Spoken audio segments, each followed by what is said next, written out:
Hey, what's up guys? Welcome back. Today I'm going to show you how to do a rusted effect paint job with spray cans.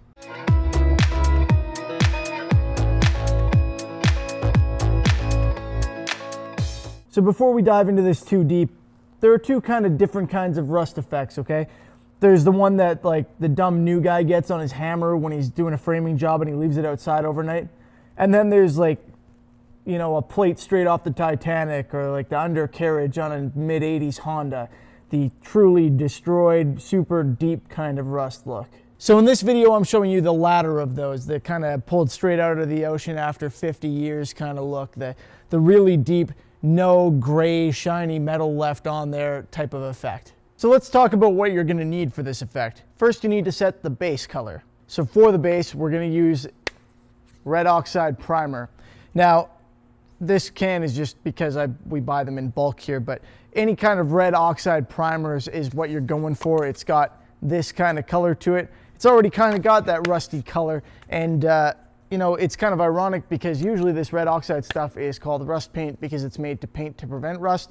But in this effect, obviously we're going to use it to create that rusted look, and this is going to set the base for that. Obviously it's metal that's going to be doing the rusting, so we need something to give a little bit of that metallic gleam so that you still know that it's metal under there. And ideally you're going to want to be able to do that in a few different shades. We're going to need something with a coppery tone to it. This is unfortunately a rose gold because I couldn't find a proper copper, but it's still going to serve our purpose. It's got a little bit of a glint to it, which is nice, and we're going to use a little bit of shiny gold as well to give some highlight in some areas.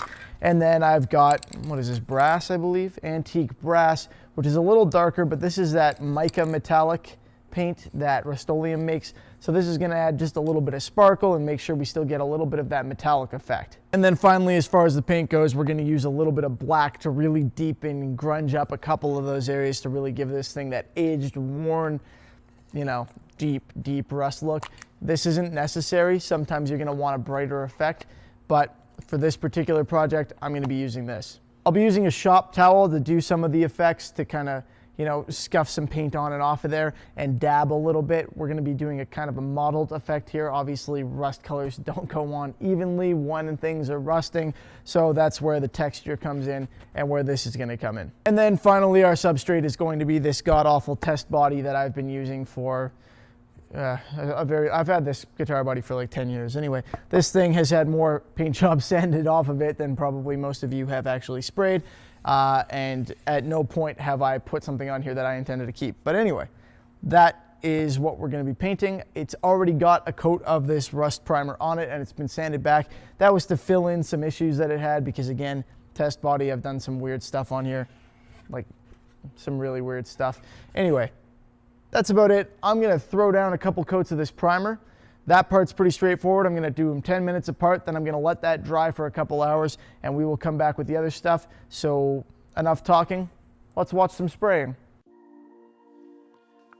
Yeah, when I said enough talking, I meant, you know, enough just standing there talking. Anyway, so I'm getting started on the primer here. You can see that I had a coat of primer on it, sanded before from a previous paint job, but you can watch me put one coat on here. I do the edges first to kind of control my overspray, and then I go in with those overlapping strokes, trying to overlap my previous paint stroke by about 50% so that I'm always kind of covering what I've already covered a little bit and moving on to get as even a coat as possible. I give that some time to dry, and then I come in with that antique brass just to lay kind of a darker foundation before I start throwing in my highlights in some brighter colors. This part's pretty straightforward. I'm misting it on from a distance. It's going on very light. There's really not a lot of coverage there, as you can see here. It's just to give it some kind of metallic base so that when I go in with my brighter colors, I can build on that. So here I am with that rose gold color, and I'm doing something fairly similar to start with, but then I'm going in with my shop towel and pulling some of that off and giving it some texture. So this is to kind of start creating that mottled effect that you would get from actual rust. I spray it on and then I go in with the shop towel kind of right away so that I can pull some of it off while it's still wet.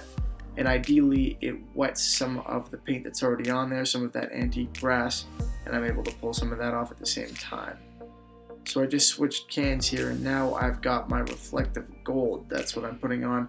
This is something that I want to use sparingly for a few reasons. One, it's not the same kind of metallic, it's the shiny stuff, which is very uncommon when it comes to a deep rust like this, so you only want a little bit, hence my application technique. And also, clear coat doesn't stick to that stuff very well.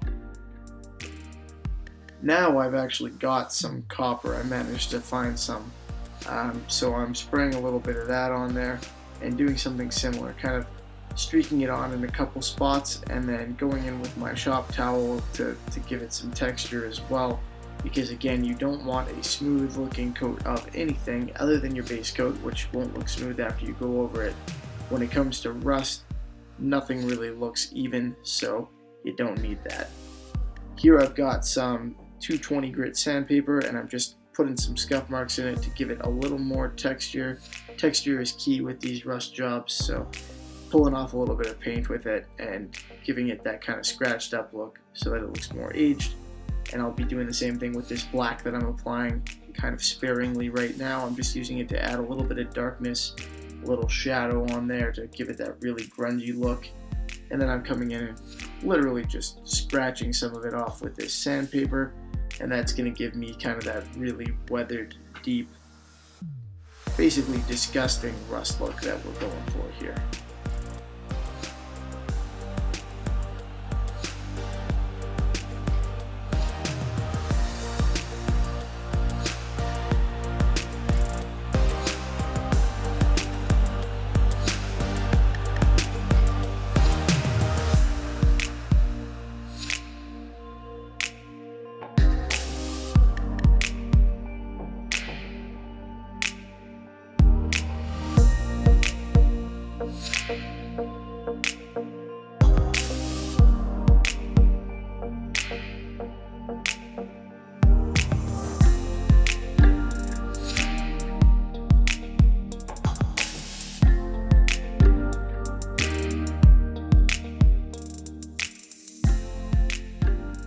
Well guys, that is it. That is our deep, grungy rust effect. So now logically you would take this and seal it in with a matte clear. I think if you went over this with a gloss, it'd probably look kind of goofy. And yeah, you'd throw like 3 coats of matte clear on that. You don't need to polish it or anything. Just make sure that you don't get a bunch of dust in it. And there you have it. Nice, deep, rusty, gross looking, exactly what we wanted. So guys, I hope that helps if you're trying to do kind of a rusty, grungy paint can effect. As always, if you enjoyed the video, please feel free to give it a thumbs up. I would appreciate that. And don't forget to subscribe if you haven't already, because we have more spray can tricks coming out soon. So yeah, thanks for watching. I hope you enjoyed it. As always, have a good one, and I will see you next time. Later.